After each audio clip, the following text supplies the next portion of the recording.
Course घ्यावा, तर तो सुद्धा कोर्स आपल्या ऍप्लिकेशनवर लॉन्च झालेला आहे, हे लक्षात घ्या। जानेवारी 2024 पासून ते डिसेंबर 2025 पर्यंतच्या घडामोडी तुम्हाला या कोर्समध्ये पाहायला मिळतील।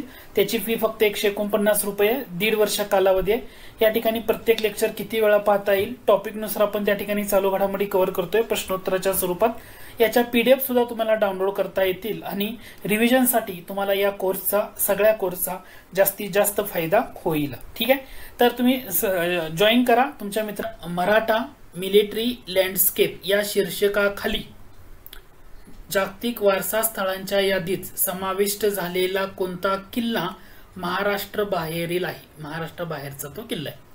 पहिला महत्वाचा मुद्दा, तुम्हाला पहिल्या शब्दामध्येच प्रश्न तयार होतो की जागतिक वारसा स्थळांच्या यादीमध्ये महाराष्ट्रातले बरेचसे किल्ले समाविष्ट करण्यात आले, म्हणजे छत्रपती शिवाजी महाराजांचे काळातले किल्ले। तर त्यातले कोणत्या शीर्षकाखाली ते त्या ठिकाणी ऍड करण्यात आले? तर ते शीर्षक आहे मराठा मिलिटरी लँडस्केप, अशा नावानं तयार केलेलं शीर्षक आहे, पहिला मुद्दा।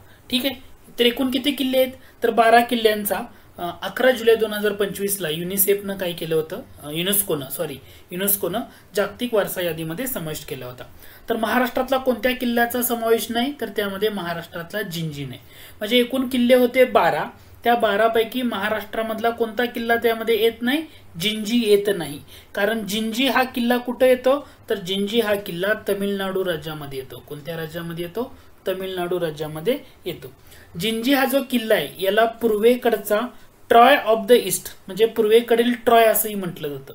जिंजी किल्ल्याला ट्रॉय ऑफ द ईस्ट असंही म्हटलं जातं। हे इथं जाता जाता नक्की लक्षात ठेवा, किंवा पूर्वेकडील ट्रॉय असंही म्हटलं जातं। आणि बाकी सगळे किल्ले आहेत ना, ते महाराष्ट्रामधले तुम्हाला पाहायला मिळतात। तर एकूण 12 किल्ल्यांचा 11 जुलै 2025 रोजी समावेश करण्यात आला युनेस्कोच्या जागतिक वारसा स्थळांच्या यादीमध्ये। मग त्यामध्ये 12 किल्ल्यामध्ये कोणते किल्ले आहेत थोडंसं ऑब्झर्व करा। तर या 12 किल्ल्यामध्ये कोणते कोणते किल्ले येतात ते लक्षात घ्या। साल्लेर, शिवनेरी, लोहगड, खांदेरी, रायगड, म्हणजे हे किती झाले? 5। राजगड 6, प्रतापगड 7, सुवर्णदुर्ग 8, पन्हाळा 9, विजयदुर्ग 10, सिंधुदुर्ग 11 असे हे किल्ले तुम्हाला पाहायला मिळतात। आणि यामधला वेगळा कोणता महाराष्ट्राबाहेरचा येतो? तो म्हणजे तमिळनाडू मधला जिंजी हा किल्ला आहे। लक्षात येतंय का? तमिळनाडू राज्यामध्ये स्थित आहे आणि ह्या जिंजी किल्ल्यालाच ट्रॉय ऑफ द ईस्ट असंही म्हटलं जातं। म्हणजे पहिला मुद्दा लक्षात आला। ओके, मग आता यावरच असणारा आणखी आपण जोडून आणखी 1-2 प्रश्न बघूया, म्हणजे डिटेलमध्ये तुमचं हे कव्हर होऊन जाईल। तुम्हाला प्रश्न असा विचारला, जागतिक वारसा समितीची 47वी बैठक खालीलपैकी कोणत्या ठिकाणी आयोजित करण्यात आली? म्हणजे आता ह्या बैठकीमध्येच ऍक्च्युली काय झालं होतं, तर मराठा मिलिटरी लँडस्केप या शीर्षकाखाली छत्रपती शिवाजी महाराजांच्या 12 किल्ल्यांचा समावेश झाला। मग ही जागतिक वारसा समितीची बैठक कितव्या क्रमांकाची? 47व्या क्रमांकाची। कुठे आयोजित करण्यात आली होती? तर हे नक्की लक्षात ठेवा, ती केली होती फ्रान्समध्ये केली होती। कुठे केली होती? फ्रान्समध्ये केली होती। कोणत्या कालावधीमध्ये? 6 जुलै ते 16 जुलै 2025 मध्ये। 6 जुलै ते 16 जुलै 2025 या कालावधीमध्ये पार पडली होती। या ठिकाणी तुम्हाला नवी दिल्ली भारत असं पण दिलेलं आहे। नवी दिल्ली भारताला 46वी बैठक झाली होती। किती झाली होती? 46वी। किती सालाची? 2024 सालची बैठक ही नवी दिल्लीमध्ये झालेली होती। तो घटक पण तुम्ही इथं लक्षात ठेवा। मग दुसरं म्हणजे आता 47वी कुठं होती? पॅरिसला झाली। 46वी दिल्ली भारतला झाली। मग नेक्स्ट होणारी बैठक कुठं असणार आहे? नेक्स्ट होणारी बैठक ही 48वी असणार आहे, ती म्हणजे बुसान, दक्षिण कोरिया। ही किती बैठक असणार आहे? तर ही 48वी बैठक असणार आहे। ओके, हे तुम्हाला इथं लक्षात ठेवणं गरजेचं आहे। मग आता राहिला मुद्दा, जागतिक वारसा समितीची स्थापना कधी झाली? तर 1972चा करार आहे, 1972चा करार आहे। आणि या कराराला भारतानं जे संमती दिली तर ती दिली होती 1977। 1977ला मान्यता कोणी दिली? भारतात, म्हणजे भारतानं या कराराला मान्यता दिली 1977। हा जो करार होता जागतिक वारसा समितीचा, जे वेगवेगळे काय केलं जातं समितीसाठी मुख्य वारसा कराराची अंमलबजावणी करणारी, तर 1972चा करार आहे। भारताची मान्यता 1977ला आहे। मग ह्या जागतिक वारसा समितीमध्ये किती सदस्य असतात? ओके, तर याच्यामध्ये 21 सदस्य असतात। किती सदस्य असतात? 21 सदस्य असतात आणि ही समिती युनेस्कोच्या जागतिक वारसा कराराची अंमलबजावणी करणारी प्रमुख संस्था आहे.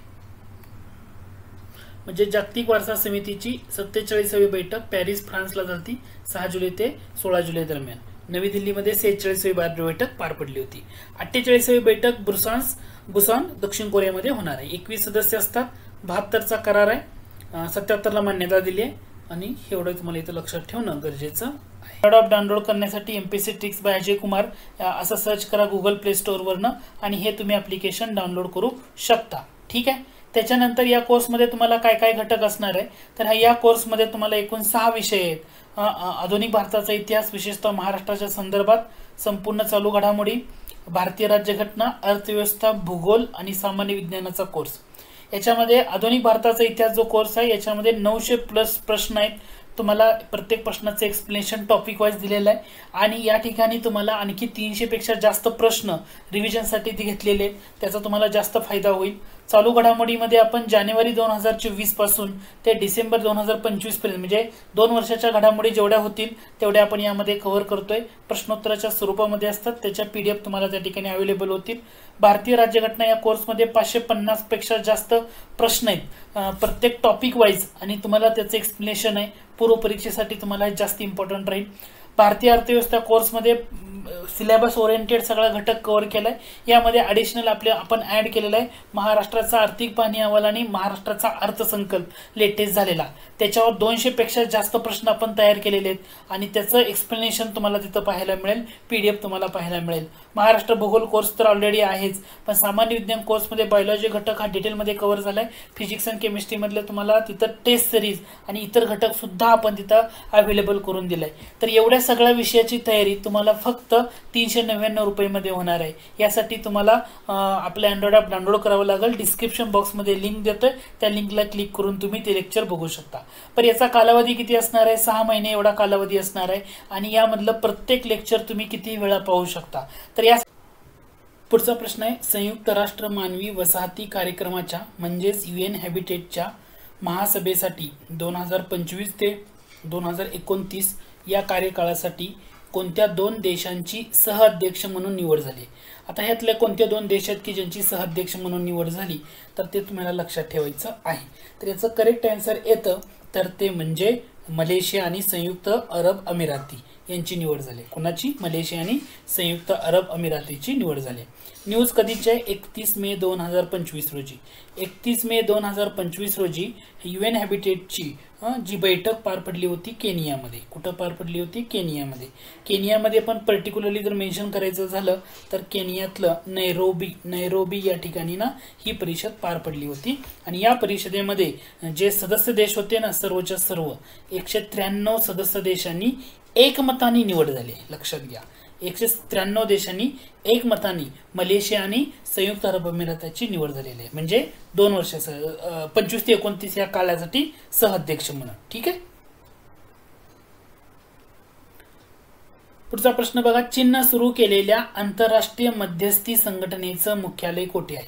एक नवीन संघटना चीननं सुरू केली आहे. तिला म्हटलं जातं आंतरराष्ट्रीय मध्यस्थी संघटना किंवा इंग्रजीमध्ये लक्षात ठेवणं तुम्हाला जास्त इम्पॉर्टंट राहील ते म्हणजे इंटरनॅशनल मध्यस्थी International Organization for Mediation MEDIATION. ठीक आहे. तर ही संघटना ही संस्था कोणी सुरू केली? चीननं सुरू केली आणि या संघटनेचं मुख्यालय कुठं असेल असं चीननं म्हटलंय घोषित केलंय तर ते असेल हाँगकाँगला. कुठं असेल? हाँगकाँगला. हा पहिला घटक तुम्हाला इथं लक्षात ठेवणं गरजेचं आहे. बरं ही संघटना काय करणार आहे तर आंतरराष्ट्रीय वाद आहेत ना तर ती मध्यस्थीनं सोडवणं गरजेचं आहे याच्यासाठी.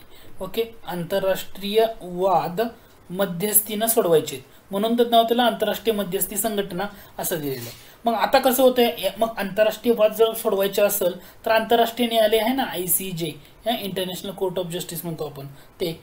तर हिचा उद्देश काय असणार आहे, तर हे जे मध्यस्थीवर लक्ष केंद्रित करणं, म्हणजे ह्याच्यामध्ये आंतरराष्ट्रीय मध्यस्थी संघटना म्हणजे याचा उद्देशच फक्त मध्यस्थीच्या बाबतीमध्ये, म्हणजे केवळ मध्यस्थीवर लक्ष केंद्रित करून जे आंतरराष्ट्रीय न्यायालय असेल किंवा कायमस्वरूपी लवाद न्यायालयाला पर्याय देण्याचा प्रयत्न या संघटनेकडनं केला जाणार आहे. तर ही एक महत्वाचा फक्त मध्यस्थी करणं एवढाच उद्देश या संघटनेचा आहे. आणि ही संघटना आता चिन्ह सुरू केली आहे आणि त्याचं हेडक्वार्टर आहे हाँगकाँगमध्ये. कुठं आहे? हाँगकाँगमध्ये. हे तुम्हाला लक्षात ठेवायचं आहे. त्याला IOMED म्हणजे IO म्हणजे इंटरनॅशनल ऑर्गनायझेशन, MED ह्यातलं M कॅपिटल आहे, E आणि D लहान आहे. तर ED म्हणजे काय? मेडिएशन मध्यस्थीसाठी असलेलं. तर हा घटक थोडासा लक्षात घ्या. पुढचा प्रश्न आहे नाटो शिखर परिषद 2025 कोणत्या ठिकाणी देशामध्ये पहिल्यांदाच याचं आयोजन केलं, म्हणून न्यूज चर्चेमध्ये होती. नाटो शिखर परिषद 2025 पहिल्यांदाच एका देशाने आयोजित केली, तो देश कोणता होता? तर नाटो शिखर परिषद म्हटलं तर उत्तर असणार आहे इथं नेदरलँडने ती आयोजित केली होती. ओके, नेदरलँडमधलं हेग या ठिकाणी ही परिषद पार पडली होती 24 आणि 25 जूनला. 24 आणि 25 जून 2025ला ही परिषद पार पडलेली. पुढचा प्रश्न आहे भारतानं कोणत्या कालावधीसाठी आशियाई उत्पादकता संघटना किंवा त्याला एशियन प्रोडक्टिव्हिटी ऑर्गनायझेशन याचं अध्यक्षपद स्वीकारलंय? तर भारतानं आशियाई काय म्हणलेलं आहे उत्पादकता संघटना किंवा एशियन प्रोडक्टिव्हिटी ऑर्गनायझेशन याचं अध्यक्षपद स्वीकारलंय कोणत्या कालावधीसाठी? तर भारतानं स्वीकारले 2025-2026 या कालावधीसाठी. ठीक आहे, तर याची बैठक पार पडली होती, म्हणजे आशियाई उत्पादकता संघटनेची बैठक जकार्ताला पार पडली होती. इंडोनेशियामध्ये येतं जकार्ता. त्या बैठकीमध्ये याचं अध्यक्षपद भारतानं स्वीकारलेलं आहे. मग प्रश्न असा उरतो, ही आशियाई उत्पादकता संघटना याची स्थापना कधीची आहे? याचं उत्तर आहे 1961. स्थापना कधीची आहे? 1961. याचं हेडक्वार्टर कुठे येतं? जपानमध्ये येतं. जपानमधलं कोणतं ठिकाण आहे? टोकियो.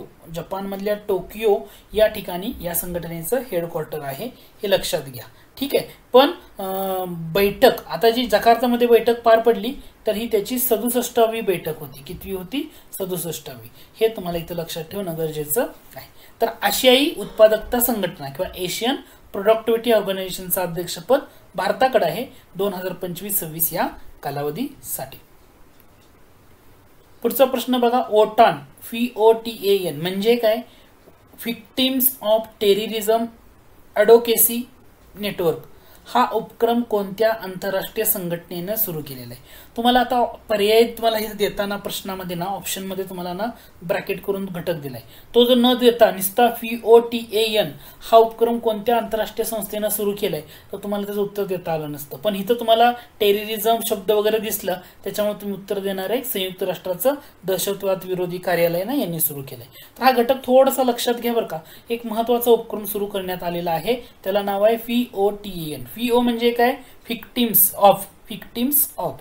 T म्हणजे टेररिझम, A म्हणजे ॲडव्होकेसी आणि N म्हणजे नेटवर्क. हा उपक्रम संयुक्त राष्ट्राचं जे दहशत विरोधी कार्यालय आहे UNOCT यांनी हा कार्यक्रम सुरू केलाय. कशासाठी सुरू केलाय?